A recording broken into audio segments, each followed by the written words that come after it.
And I'm now joined by Max Keiser and Stacy Herbert, hosts of The Orange Pill. How are you two doing? Good. We're super happy. Looks like a good year for commodities. It does. It does. Yeah, I know your theme for this year, correct me if I'm wrong, it's relentless optimism. We are relentlessly optimistic because we are in the Bitcoin community, and it's hard not to be relentlessly optimistic. As Paul Tudor Jones, legendary hedge fund investor, says about the Bitcoin community, it is a bet on human ingenuity. What could compromise that? And is there a situation that you see that could I guess, the state get its fingers involved in Bitcoin and we see more capital controls, et cetera? No, I don't think that's really going to be the case because as was talked about, Bitcoin separates state from money, and the state has no ability to get into Bitcoin or disrupt Bitcoin. And Bitcoin is unconfiscatable, it's uncensorable, and it's going to really disintermediate the state. I think we're going to see now the beginning of the dissolution of this nation state as a model. We're going to see one of the major central banks go under in 2021. I think the central bank model is going to also go the way of the horse and buggy. And so they don't really have any way to attack Bitcoin. There's a couple of ways theoretically that Bitcoin could be challenged. One would be to try to control the network in some way, but no state or group of states have the computational ability at this point to attack Bitcoin that's running at 150 quintillion calculations per second. There's simply no system in the world that's anywhere near this. And there's another factor here, which is, I think, plays into this idea that gold bugs have, where gold is physical and I can hold it, and Bitcoin is not. And so, therefore, I can't really accept it. Sure. One thing to keep in mind is with Bitcoin, there is, you could say, a physical element to it, because the encrypted shield that keeps the Bitcoin community separated from the state is impenetrable. Essentially, when you're in the Bitcoin network, when we're transacting a Bitcoin, and we don't need permission, we don't need a bank, we don't need an intermediary, we can transact. Any two individuals on planet Earth can transact without any interruption. No state, no bank. And there's no ability by any outside force to stop that, because the encrypted shield that protects the network is impenetrable for what I just mentioned. So to that degree, it's physical in that sense, if you can think of it in terms of it has a physical attribute. It's just as a brick wall would be you could not run through a brick wall. There's the physical object in your way. You cannot penetrate or pierce the encrypted shield that keeps the Bitcoin network free from the state. So that's like a wall. So you can't break it. So I think gold bugs, if they have that, if they think about it in those terms, they can migrate over from gold and start to see Bitcoin and understand the Bitcoin use case and the Bitcoin value proposition. And you get more of the gold crowd into Bitcoin. I agree. And thanks for that. We're talking about a finite number of coins, and there's a small population of people that, like yourself, you were a decade ago talking about why this had utility and why people should pay attention, and started building an allocation. My next door neighbor isn't going to turn his head until the price is 100,000, 150,000, and then he's purchasing the same asset at a vastly inflated price. Will never have anywhere close to the quantity. And so could we end up with a very small population that controls 90% of the value, and that essentially becomes the state in some way?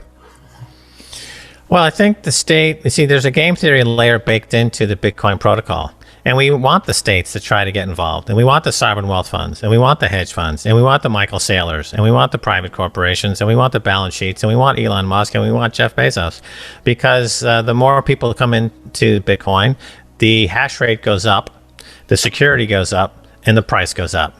So we want everybody in the world, every government, every sovereign wealth fund, every money manager, every household to buy Bitcoin and to enjoy the price appreciation going forward.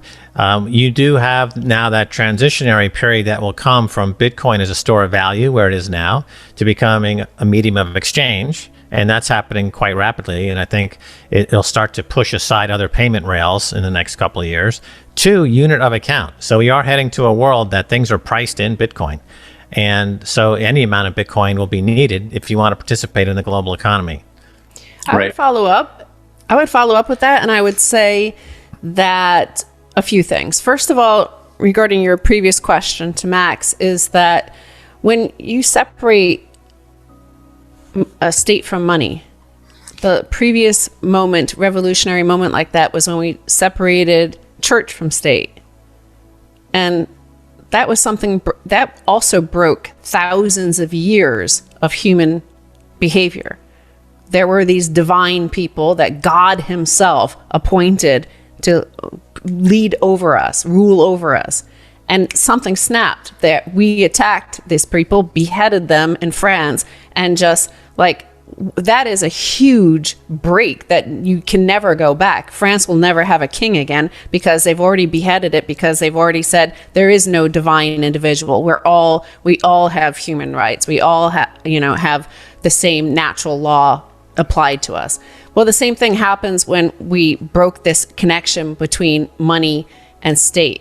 Now, I think originally, like when we first started using gold as money, there was no centralizing state around money. And I think it slowly happened because humans didn't understand what they had with gold for thousands of years. The age of Medici was an amazing period of time when the state had to come to the Medicis. They had to come to the people with gold and beg them to finance their wars. Mm-hmm. And then soon after the age of Medici, the Renaissance, then the state started with the Bank of Amsterdam to start grabbing people's gold, convincing them. They didn't steal it at first. They just convinced them to give it to them, and they would give them these bonds or credit instead. But that was a mistake. And now we have Bitcoin. So we can move on from that. Now, in terms of power, there is no central authority in Bitcoin. Even the whales, even those people with lots of Bitcoin, we proved that in 2017 with the fork wars. The giants, the whales, the corporations, the powerful, you would think, powerful individuals in Bitcoin tried to hard fork Bitcoin to, something that the users, the little minnows of Bitcoin, did not want.